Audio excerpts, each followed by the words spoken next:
Hello बच्चों, नमस्कार। मैं संदीप भारती आपका फिर से अपने यूट्यूब चैनल विलेज एजुकेशन 700 पे आपका स्वागत और अभिनंदन करता हूं। और आप लोग कैसे हैं? उम्मीद है स्वस्थ और मस्त ही होंगे। आपकी पढ़ाई अच्छी खासी चल ही रही होगी। जैसा कि आप लोग जानते हैं, हम आपको कक्षा 10 की एनसीईआरटी मैथ का पहला चैप्टर वास्तविक संख्याओं का प्रश्नावली 1B आपको हम बता रहे थे। अब इसी में हमारे कुछ क्वेश्चन भी रह गए थे, वो हम आपको आगे बताएंगे। ठीक है, तो है ना, ज़्यादा टाइम ना वेस्ट करते हुए हम सीधा प्रश्नावली पे आते हैं। क्वेश्चन नंबर 9 था। प्रश्नावली में क्या था? जांच कीजिए कि क्या किसी प्राकृत संख्या n के लिए संख्या 6n, है ना, संख्या 6n अंक 0 पर समाप्त हो सकती है। यानी क्वेश्चन में क्या बोल रहा है कि ऐसी संख्या है कोई क्या जो n के लिए 6n अंक 0 पे समाप्त होगी। ठीक है, तो ऐसे क्वेश्चन के करने के लिए या अन्य भी क्वेश्चन दे देगा कि 4n के लिए या फिर 6n के लिए, है ना, या 8n के लिए। तो ऐसे क्वेश्चन में क्या करेंगे, सबसे पहले एक तो हमें इसके फैक्टर आनी चाहिए ना, जैसे अभाज्य गुणनखंड निकालेंगे तो। और जैसे कि जानते हैं, अगर कोई भी यानी यूनिट डिजिट हमारा 0 पे कब खत्म होगा, उस पर यूनिट डिजिट 2 और 5 होने चाहिए, है ना। उसका जो अभाज्य संख्या है 2 और 5 उसमें होनी चाहिए। तो इसको कैसे सॉल्व करेंगे, यहाँ पे हमने ऑलरेडी लिख के रखा है। क्या है, यदि किसी n के लिए संख्या 6n शून्य पर समाप्त होगी तो वह 5 से विभाज्य होगी, अर्थात 6n। यानी अगर इसके हम फैक्टर निकालेंगे, अभाज्य गुणनखंड निकालेंगे, तो 2 गुणे 3 आएगा, है के गुणनखंड में अभाज्य संख्या 5 आनी चाहिए। अगर हम यहाँ पे 6n के अभाज्य गुणनखंड निकालेंगे तो क्या आएगा, 2 और 3। अब इसमें 5 तो है नहीं कहीं। अगर यहाँ पे हम देख लेते हैं, जैसे यहाँ पे है 6, है ना, 6 के जो अभाज्य गुणनखंड है 2 और 3 आएंगे। अगर इसमें हमको 5 मिल जाता, कितना, 5 भी मिल जाता अभाज्य गुणनखंड, तो यह संख्या 0 पे समाप्त होगी। कैसे? जैसे 2 3 6, 6 पंचे 30, यानी जो हमारा इकाइकांक है ना 0 पे संख्या समाप्त होती। अब इसमें तो सिर्फ 2 दिया है और 3 दिया, तो 5 इसमें है नहीं। तो अब क्या करेंगे, है ना, तो ये संख्या 0 पे नहीं समाप्त होगी, है ना। आगे जैसे इसमें लिखा है आनी चाहिए, यह संभव नहीं है ना। अब यह दैट्स इम्पॉसिबल, क्यों? क्योंकि अगर 6 के अगर हम अभाज्य गुणनखंड निकालेंगे तो 6 और 3 आएगा, सॉरी 2 और 3 आएगा, इसलिए अगर इसमें तो 5 नहीं आ रहा। इसी कारण 6n के गुणनखंड में केवल अभाज्य संख्या 2 और 3 है। अगर 6 के हम अभाज्य गुणनखंड निकालेंगे तो क्या आएगा, 2 और 3 आएगा, यही आ सकते हैं। तो अतः 6n के गुणनखंड में 2 और 3 के अतिरिक्त और कोई अभाज्य गुणनखंड नहीं है। इसका मतलब है कि इसमें 5 होना चाहिए था, है ना, 5 इसमें तो है नहीं। तो क्या करेंगे, ऐसी कोई संख्या n नहीं है, यानी 6n में ऐसी कोई संख्या नहीं है जिसके लिए 6n अंक 0 पर समाप्त होगी, है ना। अगर यहाँ पे और कोई अंक देता था, यहाँ पे मान के लेकर 4n देता, है ना, 4n पोस्ट देता, तब 0 पे समाप्त हो। तब क्या, अगर इसके भी अभाज्य गुणनखंड निकालते 2 गुणे 2 आता, है ना। इसको भी लिख सकते थे 2 की पावर 2n।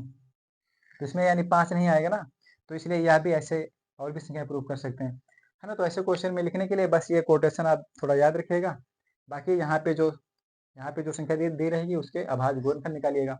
अगर उसमें 2 और 5 गुणनखंड मिल जाते हैं, वो संख्या 0 पे समाप्त होगी।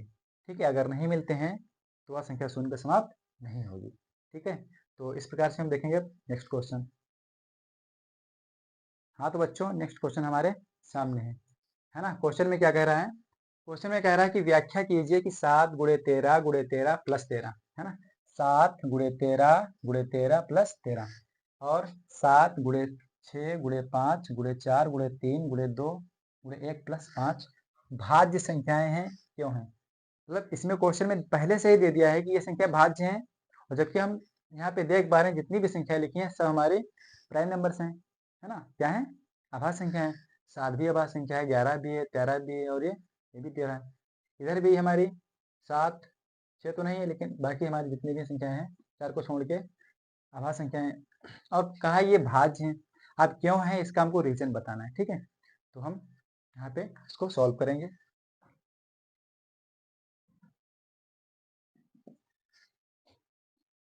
7 गुणे 11, गुणे 13 प्लस 13।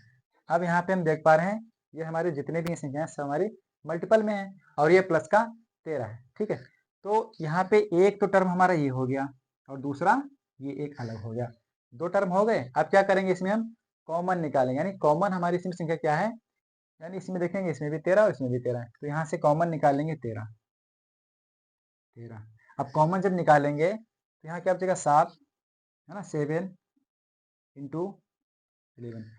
और जब यहाँ से 13 यहाँ से यहाँ कॉमन निकालेंगे, है ना, डिवाइड करके, तो यहाँ पे मल्टीपल साइन 1 यानी गुणे 1 ब्रैकेट क्लोज और प्लस यहाँ से 13 गया तो 13 को कॉमन निकाले 1 बचा। आप क्या करेंगे 7 13, अब ये ब्रैकेट के अंदर पहले सॉल्व करेंगे, 11 7 77, 77 के 77 और प्लस 1 78 गुणे 78। अब क्या यहाँ पे अभी भी हमारी दो ही संख्या है, लेकिन हम क्या पढ़े हैं, यानी भाज्य संख्याएं वे संख्याएं होती हैं जिनके गुणनखंड 2 से अधिक हों, है ना, और अभी तो यहाँ पे दो ही हैं। तो एक काम करते हैं, ये जो 78 है ना 78 है, इसको भी हम फैक्टर में कर लेते हैं। 13 गुणे, अब ये है ना आपको विभाजता के नियम आने चाहिए, है ना, तो क्या है यहाँ पे 8 है, ये 2 से कटेगा तो 2 गुणे, अगर इसको करेंगे 2 3 यानी ये जाएगा 3 बार, यहाँ पे करेंगे 18, दोनों 18। अब यहाँ पे हम देख पा रहे हैं कि 2 से अधिक हो गए। अभी इसको और भी करना चाहें तो ये 3 से कटेगा, है ना, 3 के फैक्टर और बन जाएंगे, यानी 2 से अधिक होगा कि नहीं। बस यहाँ पे हम ये देख पा रहे हैं कि इसके फैक्टर 2 से अधिक हैं, इसलिए यह संख्या भाज्य है। तो यहाँ पे लिखेंगे अतः यह संख्या भाज्य है। अब क्योंकि इसके 2 से और इसके जो गुणनखंड 2 से अधिक हैं, अब वैसे ही यहाँ पे इसको भी देख लेंगे, 7 गुणे 6 गुणे 5 गुणे 4 गुणे 3 गुणे 2 प्लस 1 2, यहाँ पे भी गुणे का साइन है, प्लस 5। अब यहाँ अगर देखें तो इसमें भी कॉमन देखेंगे, यहाँ तक सब गुणे में और ये प्लस में, तो दो टर्म इसमें भी हो गए, एक यहाँ से यहाँ तक और एक ये 5। अब कॉमन क्या मिला, यहाँ 5 यहाँ पर 5, यहाँ से कॉमन निकाल लो, 5 कॉमन निकालेंगे तो ये 7 गुणे 6, अब यहाँ से 5 अगर कॉमन निकालेंगे तो यहाँ 1 बचेगा, गुणे 4 गुणे 3 गुणे 2 गुणे 1 प्लस, जब 5 भी कॉमन निकालेंगे तो 5 को भी निकालेंगे तो यहाँ बचेगा, सॉरी 1 बचेगा, है ना। अब क्या अंदर से का मल्टीपल कर लेंगे, यहाँ पे एक को ऐड कर लेंगे, ब्रैकेट अब सबका कर लेंगे गुणा, है ना, अगर इसको गुणा करेंगे, इसको अगर करेंगे 1 दूना 2 2 3 6 6 तो 24, और 24 को अगर 6 से कर लेंगे 24, तो इधर कर लेते हैं 24 को 6 से कर दो, 6 चौके 24 2 और 6 दूनी 12 12 2 14, फिर 7 से कर लेंगे इसको, 7 चौके 28 और 7 चौके 28, 28 2 30 और 7 इक्के 7, 7 3 10। यहाँ पर एक भी है, अगर एक को ऐड कर लेंगे 1008 प्लस ये हो जाएगा 1009। 5 को यानी ब्रैकेट ओपन करेंगे तो मल्टीपल का साइन आएगा, गुणे 1009। अब क्या, इसके भी अभी गुणनखंड दो ही हैं, तो 2 से अधिक आने चाहिए तभी तो संख्या भाज्य होगी। अभी 1009 किससे कटेगा, है ना, अगर नहीं कटेगा तब भी यहाँ पे हम देख सकते हैं कि 1 है ना, 1 तो सबके साथ कॉमन रहता ही है ना। इसको और तरीके से लिखें तो 1 गुणे 5 गुणे 1009, ठीक है। अब इसके 1 से अधिक हो गए, अतः यह संख्या भी क्या है, हमारी भाज्य है, तो लिख देंगे अतः यह संख्या भाज्य है। यानी अगर इसी प्रकार से ऐसे क्वेश्चन आएंगे तो हम कॉमन निकालेंगे, ये कॉमन के बाद इसके फैक्टर कर लेंगे और 2 से अधिक हो तो वह संख्या हमारी भाज्य होगी, ठीक है। तो हम देखेंगे यहाँ पे नेक्स्ट क्वेश्चन। नेक्स्ट सवाल हमारे सामने है, ठीक है, क्या है, किसी खेल के मैदान के चारों ओर, है ना, अब खेल का मैदान है उसके चारों तरफ एक वृत्ताकार पथ है। वृत्ताकार मतलब सर्किल, है ना। आप लोग रनिंग वनिंग किए होंगे तो आपको पता होगा ना, है ना। आप जैसे कभी रनिंग तो किए होंगे, जैसे देखा होगा आर्मी वाले या जो भी, ना सर्किल में ही रनिंग करते हैं।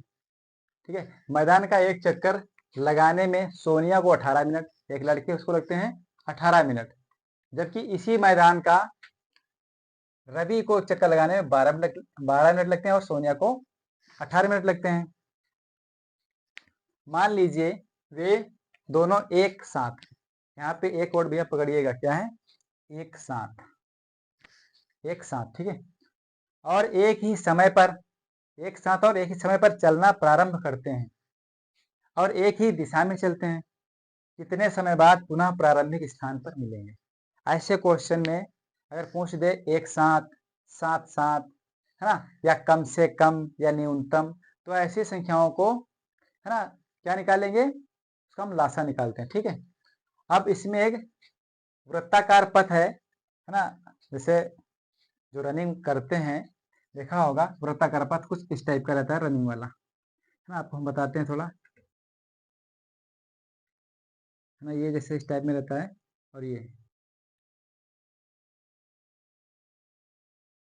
ना इस टाइप का रनिंग रहता है वृत्ताकार, है ना। ये 400 मीटर का होता है, आप लोगों को पता होगा ही, है ना, जैसे जो रनिंग किया होगा 400 मीटर का होता है पथ।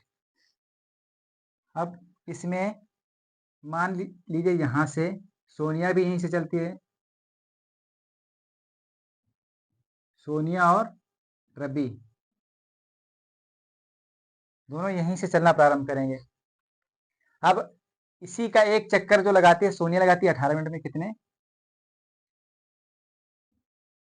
18 मिनट में, जबकि रवि लगाता है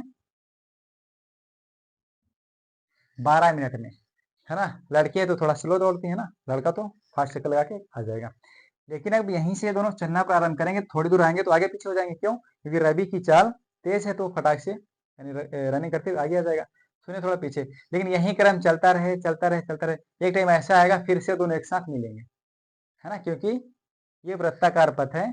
तो ऐसे क्या करेंगे, अगर हमको एचएम निकालना हो तो दो चार रूट वर्ड हैं जैसे एचएम निकालने के लिए, है ना, दो चार शब्द याद कर लो, साथ साथ, एक साथ हो, है ना, या न्यूनतम संख्या पूछ दे या कम से कम पूछ दे तो उसका तुरंत लासा निकालते हैं। वैसे ही अगर हमको मासा निकालना होता है, एचसीएफ निकालना होता है, तब क्या करते हैं, बड़ी से बड़ी, अधिकतम, है ना, ज्यादा से ज्यादा, तब मासा निकालते हैं। तो इसका भी यहाँ से क्वेश्चन इतना बड़ा जरूर है, ठीक है, आंसर इसका मात्र 2 लाइनों में आएगा। क्या करेंगे, 18 और 12 का इसमें लासा निकाल लेंगे। 18 और 12 लासा निकालो, इसका जो लासा आएगा वही आंसर होगा। 2 से इसको करेंगे तो 9 बार जाएगा, ये 6 बार, तो फिर से 2 बार, 9, ये 3 टाइम जाएगा, उसके बाद 3 से, 3 3 3 1 फिर 3, उसका एलसीएम, यानी उनको टाइम पूछ रहा ना था कि प्रारंभिक स्थान पे फिर से कब मिलेंगे, एक साथ कब मिलेंगे, तो इसका लासा यानी एक, पुनः एक साथ मिलेंगे, पुनः एक साथ मिलेंगे, बराबर 2 गुणे 2 गुणे 3 गुणे 3, इसका गुणा करेंगे,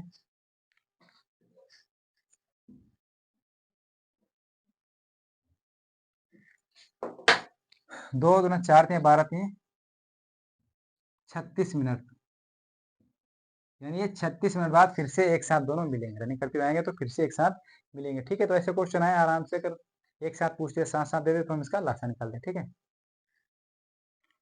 तो नेक्स्ट क्वेश्चन हमारे सामने है। ठीक है, क्वेश्चन में क्या है कि व्याख्या कीजिए कि 7 गुणे 13 गुणे 11 प्लस 11 और 7 गुणे 6 गुणे 5 गुणे 4 गुणे 3 गुणे 2 प्लस 1 और प्लस 3, है ना, कि भाज्य संख्याएं हैं, ये क्यों है ना। ऐसा क्वेश्चन हम पीछे कर चुके हैं, सेम से वही प्रोसेस रहेगा, वैसे ही करेंगे। ठीक है, तो आप लोग इतना समझदार तो हो ही गए हैं ना कि जैसे वो क्वेश्चन किया था वैसे इसको भी कर लेंगे। ठीक,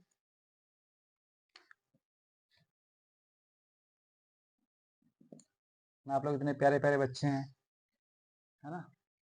तो लिखेंगे 7 गुणे 13 गुणे 11 ब्रैकेट प्लस 11, अब क्या करेंगे, वैसे ही बिल्कुल सेम टू प्रोसेस है कि नहीं भाई। कॉमन देखो, एक टर्म ये हो गया, एक ये हो गया, ठीक।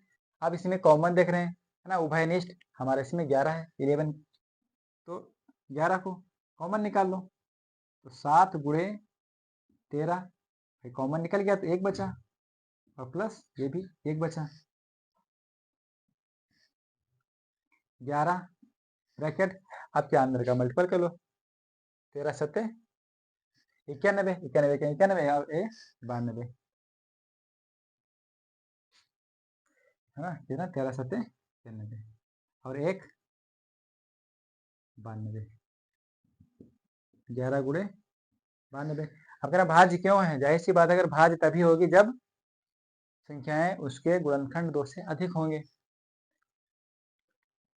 तो 2 से अधिक होंगे। 11 गुणे इसको भी 2 से करेंगे तो 2 गुणे 2 चौके 8, 2 छंग 12, और भी करना चाहे तो और हो जाएंगे ना, 46 के 2 से करेंगे तो 23 आ जाएगा। तो बस क्या सिंपल है, 2 से अधिक हो गए गुणनखंड, लिख देंगे यहाँ पे।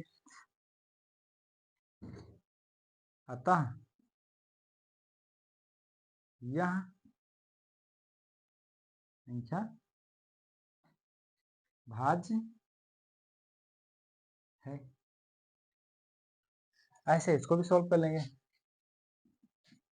7 गुणे 6 गुणे 5 गुणे 4 गुणे 3 गुणे 2 गुणे 1 ब्रैकेट क्लोज प्लस 3। कॉमन क्या है इसमें, कॉमन देखो, कॉमन क्या है हमारा 3, 3 को कॉमन निकालो,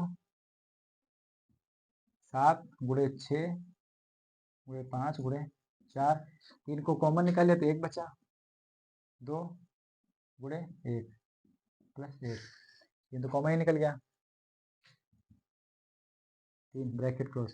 अब सबका क्या करेंगे, गुणा कर लेंगे, है ना, 1 दूना 2, 2 1 2, 2 चौके 8, 8 5 40, 40 को 4 करेंगे, 4 5 24, 240 7 से कर लेंगे, 7 जीरो 0, 7 चौके 28 और 7 दूना 14 4, 14 2 16, 1680 और 1 1681,